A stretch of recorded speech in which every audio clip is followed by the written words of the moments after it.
Assembly కంటే మానేశారు sir Jaganmohan Reddy. Yes Krishnaveni గారు ఫేక్ వీడియోలు రిలీజ్ చేసి ఏం మాట్లాడతారు సార్ జగన్మోహన్ రెడ్డి గారు? మరి కాసేపట్లో మీ దగ్గరికి వస్తాను. కృష్ణవేణి గారు మనతో సీనియర్ జర్నలిస్ట్ అక్షర్ సత్యం గారు ఫోన్ ద్వారా జాయిన్ అయ్యారు, ఆయనతో మాట్లాడదాం. అక్షర్ సత్యం గారు నమస్తే అండి. నమస్కారం సార్. నమస్కారం సార్. అక్షర్ సత్యం గారు, ఈ పొద్దున ఈరోజు జగన్మోహన్ రెడ్డి గారు ప్రెస్ మీట్ పెట్టడం జరిగింది. అదేవిధంగా అనంతపూర్లో సూపర్ 6 సూపర్ 8 ప్రోగ్రాం కూడా జరగడం జరిగింది. మీరు ఫాలో అయ్యే ఉంటారు. జగన్మోహన్ రెడ్డి గారి వ్యాఖ్యలు, కొన్ని సంచలన వ్యాఖ్యలు చేశారు. ఆయన మాటలను ఎలా చూడాలంటారు? సార్, ఇప్పుడు జగన్మోహన్ రెడ్డి గారు చేసిన వ్యాఖ్యలు కానీ, లేదా లక్ష్మణరావు గారు చేసిన, లేదా వంశీ గారు, కృష్ణ ఎవరు చేసిన వ్యాఖ్యలు అన్ని విన్నా జనరల్గా ఏంటంటే సార్, ఎవరైనా సబ్జెక్ట్ ఉంటే తన సబ్జెక్ట్ ని జనాలకు ఎక్స్ప్లెయిన్ చేయడానికి ట్రై చేస్తారు. తన దగ్గర సబ్జెక్ట్ లేనప్పుడు, తన చెప్తున్న దానికి దాని వెనకాల సాక్ష్యాలు లేనప్పుడు ఎదుటి తిట్టడానికే సావండే బతకండే సత్యం చెప్పడానికి బోకరించడానికి ట్రై చేస్తారు సార్. అది అందరికీ వర్తిస్తుంది. మన చేతకంతాలను బోకరింపులతో కవర్ చేయడానికి ప్రయత్నిస్తాం. అయితే నాకు ఒక బేసిక్ డౌట్ సార్, సారీ ఏమనుకోకండి. నేను ప్రెస్ మీట్ చూశాను సార్, గతంలో కూడా చాలా ప్రెస్ మీట్ చూశాను. ఎందుకు ప్రెస్ మీట్ అంటే అందరూ కనిపిస్తుంటారు, విలేకరులు కనిపిస్తారు, అడిగి వాళ్ళు కనిపిస్తారు, అక్కడ ఉన్న ప్రెజెన్స్ కనిపి ఏమి కనిపిస్తుంది, అది రికార్డెడా లేకపోతే నిజంగా లైవ్ ప్రెస్ మీటా నాకు అర్థం కావట్లేదు. సరే ఏమై, ఎందుకంటే ఈ జర్నలిస్టులు కనిపించారు, ఏమి కనిపించారు, అందులో ఓన్లీ జగన్మోహన్ రెడ్డి గారే కనిపిస్తారు. అయితే డిబేట్ లోకి వస్తే నేను మొట్టమొదటిగా జగన్మోహన్ రెడ్డి గారి ప్రెస్ మీట్ నేను అప్రిషియేట్ చేస్తాను సార్. ఎందుకంటే ఎప్పుడు కూడా మా పార్టీ వాళ్ళు మా ఈవీఎంలు బదులు కొట్టేసి వాళ్ళని అరెస్ట్ చేశారు, లేదా మా గంజాయి ఆరోపణలు ఉన్న వాళ్ళని అరెస్ట్ చేశారు, లేదా అది మా పార్టీని అరెస్ట్ చేశారు, మా కార్యకర్తలు అరెస్ట్ చేశారు అన్నం తప్పించి ప్రజల సమస్యల మీద ప్రెస్ మీట్ పెట్టడం, పోరాటం నేను ఎప్పుడు చూడలేదు. మొట్టమొదటిసారి ఎరువుల మీద, రైతుల యొక్క ధరల మీద, తర్వాత ప్రజలకు అవసరమైన మెడికల్ కాలేజెస్ మీద, దళారులు ఎరువులను ఎలాగ అమ్మేసుకుంటున్నారు అనే దాని మీద ప్రెస్ మీట్ పెట్టారు. నేను జగన్మోహన్ రెడ్డి గారిని, వైసీపీని అభినందిస్తున్నాను సార్. అయితే ఈ ఎరువులు చంద్రబాబు నాయుడు గారు కుప్పంలోనో లేకపోతే పవన్ కళ్యాణ్ గారు హైదరాబాద్ లోనో తీసుకోలేదు, వాళ్ళు తయారు చేయరు. ఎరువులు అనేది కేంద్ర ప్రభుత్వం చేతిలో ఉంది. అన్ని ఎక్స్ప్లెయిన్ చేస్తారు డీటెయిల్ గా, కంగారు పడద్దు. అలాగే రైతుల ధరలు కూడా కేంద్ర ప్రభుత్వం చేతిలో ఉంది. మెడికల్ కాలేజీలు కూడా జగన్మోహన్ రెడ్డి గారు తీసుకురాలేదు, చంద్రబాబు నాయుడు గారు తీసుకురాలే. ఈ డప్పాలు కొట్టుకోవడం మనకి 17 కాజీలు ఎక్కడి నుంచి వచ్చినాయి అంటే 2013 వినిపిస్తుంది కదా నా వాయిస్? Continue please. 23-24 మధ్యలో మోడీ గారు ఒక పాలసీ తీసుకొచ్చారు. దేశం మొత్తం మీద ఒక్కొక్క జిల్లాకి ఒక్కొక్క మెడికల్ కాలేజ్ ఇస్తాను, గవర్నమెంట్ మెడికల్ కాలేజ్ అని పాలసీ తీసుకొచ్చిన దాని మీద ఆ కాలేజీ వచ్చినాయి తప్పించి జగన్మోహన్ రెడ్డి గారు వెళ్ళి పోరాడి తీసుకొచ్చినవి కాదు. రైట్. అసలు విషయానికి వస్తే ఈ ఎరువులు కానీ, ధరలు కానీ, లేదా మెడికల్ కాలేజీలో వస్తుంది కానీ, దళారుల యొక్క ప్రభావం కానీ ఇవన్నీ కేంద్ర ప్రభుత్వాల చేతిలో ఉన్నాయి. కాబట్టి నేను జగన్మోహన్ రెడ్డి గారు ఉపరాష్ట్రపతి ఎన్నికల ముందు కేంద్ర ప్రభుత్వం మద్దతు ఇచ్చేటప్పుడు వీటి మీద కండిషన్ పెట్టి మద్దతు ఇచ్చింటే బాగుండేది. ఆ రోజున నిన్నమ్మో కేంద్ర ప్రభుత్వాలు ప్రశ్నించరా, అసలు ఏది నా ముందు ఒకటి ఉంది సార్, moneycontrol.com కానీ, ఫైనాన్షియల్ ఎక్స్ప్రెస్ కానీ, లేకపోతే హిందూలో కానీ, వాటిలో ఉన్నది ఏంటంటే గత సంవత్సరం ఇదే పీరియడ్లో 86 లక్షల టన్ను స్టాక్ ఉంటే ఈ సంవత్సరం ఇదే పీరియడ్ లో 37 టన్నులు ఉందంటే స్కేర్సిటీ అంటే 50 టన్నులు తక్కువ ఉంది. అంత తక్కువ ఎందుకు స్టోర్ చేశారని నరేంద్ర మోడీ గారు అడగకుండా మీరు మద్దతు ఇచ్చేసి, అక్కడ బేషరతుగా మద్దతు ఇచ్చేసి మీ కేసుల కోసం చంద్రబాబు నాయుడు గారు ఎలా చేశారంటే ఏంటండి? నేను ఎవరిదైనా చంద్రబాబు నాయుడు నెత్తికొట్టుకోవట్లే, చంద్రబాబు నాయుడు నేను ఎప్పుడు విమర్శిస్తూనే ఉంటా. మీరు బీజేపీ మద్దతు ఇచ్చినప్పుడు తెలీదా ఎరువుల ధరలో? మీరు బీజేపీ మద్దతు ఇచ్చినప్పుడు తెలీదా రైతుల ధరలో? మీరు అధికారులు ఉన్నప్పుడు తెలీదా రైతుల ధరలో? అసలు ఎరువుల కేసీకి ఎలా ఏర్పడుతుందో తెలుసా? లక్ష్మణరావు గారు ఏదో అడుగుతున్నారు. లక్ష్మణరావు గారు క్వశ్చన్ అయితే అడగండి, మీరు క్వశ్చన్ అడగండి. ఇది సత్యం గారి టైం. లేదు సత్యం గారు ఒక క్వశ్చన్ అంటే అడుగుతున్నారు, ఆయన క్వశ్చన్ కి మీరు సమాధానం చెప్పండి.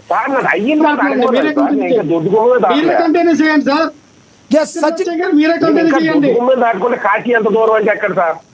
మీరే కంటిన్యూ చేయండి సార్. నేను ఒక్క ప్రశ్న అడుగుతాను మిమ్మల్ని సార్. నేను అయిపోయిన తర్వాత మీరు అడగండి, నేను ఇంకా చెప్పదలుచుకున్నా చెప్పిన తర్వాత. రాష్ట్రానికి వినండి సార్, మన రాష్ట్రానికి కావాల్సినటువంటి 39 లక్షల మెట్రిక్ టన్నుల ఏదైతే యూరియా ఉందో ఆ యూరియాని తీసుకురాకుండా కేవలం 35 లక్షల మెట్రిక్ టన్నులకి పరిమితమయ్యారు. 4 లక్షల మెట్రిక్ టన్నులు అక్కడ వదిలేయడం జరిగింది. ఎందుకు వదిలేశారంటే సార్ మీరు లక్ష్మణ్ రావు గారు మీరు క్వశ్చన్ అడుగుతా అన్నారు, ఆయన మాట్లాడివ్వండి. లక్ష్మణ్ రావు గారు మీకు మళ్ళీ ఇస్తాను నేను. సచిన్ గారు మాట్లాడండి ప్లీజ్ మాట్లాడండి. సార్ నా ఎదురుగుంటా ఫైనాన్షియల్ ఎక్స్ప్రెస్ లో హిందూలోని moneycontrol.com లో ఉన్న లెక్క ప్రకారం ఏంటంటే ఆగస్టు 24కి కేంద్ర ప్రభుత్వం దగ్గర 86.4 లక్షల టన్నులు యూరియా ఉండేది. కానీ ఆగస్టు 25 నాటికి 37,19,000 టన్నులు ఉంది దేశం మొత్తానికి స్టాకు. తక్కువ స్టాక్ మెయింటైన్ చేశారు. కేంద్ర ప్రభుత్వం దగ్గర ఉన్నదే 37 లక్షల టన్నులు అయితే ఆంధ్రప్రదేశ్ 36 లక్షల టన్నులు ఎక్కడ తెచ్చేస్తారు సార్? అడగడానికి అర్థం ఉందిగా.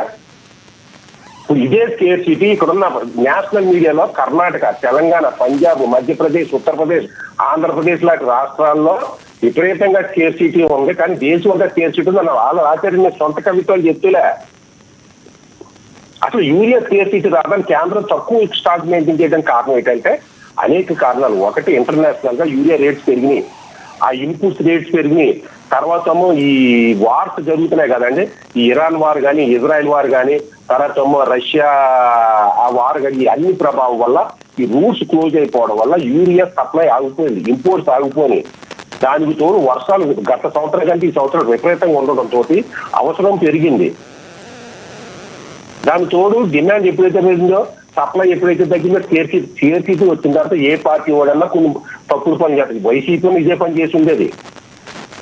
వైసీపీ నాయకులు ఖచ్చితంగా 100 బస్తాలతో 50 బస్తాలను సొంతానికి వాడుకుంటారు.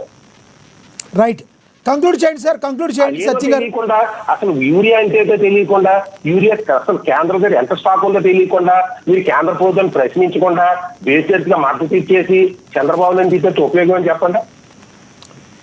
అంటే ఎందుకు ప్రధానంగా ఇస్తారంటారు అక్షర్ సచిన్ గారు? ప్రతి విషయానికి బేషరతుగా బీజేపీకి ఎందుకు మద్దతు ఇస్తారంటారు? ఇవాళ ప్రెస్ మీట్లో ఆయన రేవంత్ రెడ్డి గారిని, రాహుల్ గాంధీ గారి గురించి కూడా కమెంట్ చేశారు ఆయన, జగన్మోహన్ రెడ్డి గారు.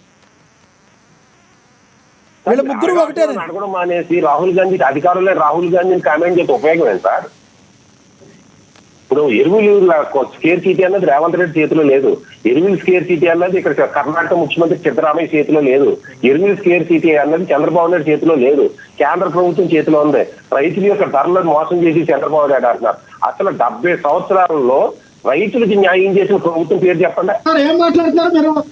రైతులు పండించే పంటకి సరైన ధర నిర్ణయించారని చెప్పండి. జనసేన, టీడీపీ, బీజేపీ కూడము కదా కేంద్ర ప్రభుత్వం మెడికల్ కాలేజీ వస్తాం సార్. ఒక్క నిమిషం లక్ష్మణ్ రావు గారు ఇస్తాను ఆగండి.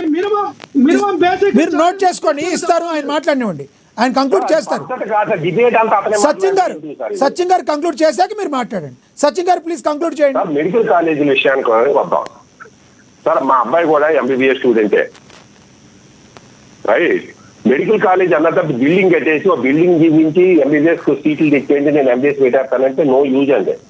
ఎంబీబీఎస్ కాలేజ్ అంటే ఇన్ఫ్రాస్ట్రక్చర్ ఉండాలి, ఆ ప్రొఫెసర్స్ ఉండాలి, దానికి మెడికల్ ఎక్విప్మెంట్ ఉండాలి. దానికి అన్ని లేకుండా నేను బిల్డింగ్ తీసుకొచ్చేసి జగన్మోహన్ రెడ్డి గారి ప్రెస్ మీట్లలో 17 కాలేజీల్లో 7 బిల్డింగ్ కంప్లీట్ చేశాను అన్నారంటే 10 చేయలే. అక్షర్ సచిన్ గారు సమయం తక్కువ ఉంది.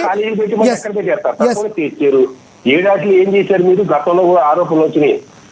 60% మీరు ఓపెన్ మార్కెట్ లో పెట్టించారంటే ఓపెన్ సీట్ పేమెంట్ సీట్లు 15 లక్షలకే.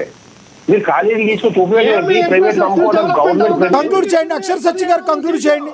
చంద్రబాబు నాయుడు ఏమంటున్నాడు ఆయన? ఇదిగో నేను జగన్మోహన్ రెడ్డి 40% జనరల్ కేటగిరీ తీసుకొచ్చాడు, నేను 60% తీసుకొస్తాను అంటున్నాడు ఆయన. ప్లస్ స్టెప్ బై స్టెప్ ఇదిగో ఈ సంవత్సరం 3 కాలేజీలు, వచ్చే సంవత్సరం 3 కాలేజీలు. ఆంధ్రప్రదేశ్ లో ఆర్థిక పరిస్థితుల్లో అంతకంటే ఎవరు ఏం చేయలేదండి. రైట్, చివరిగా ఏం చెప్తారు అక్షర్ సచిన్ గారు?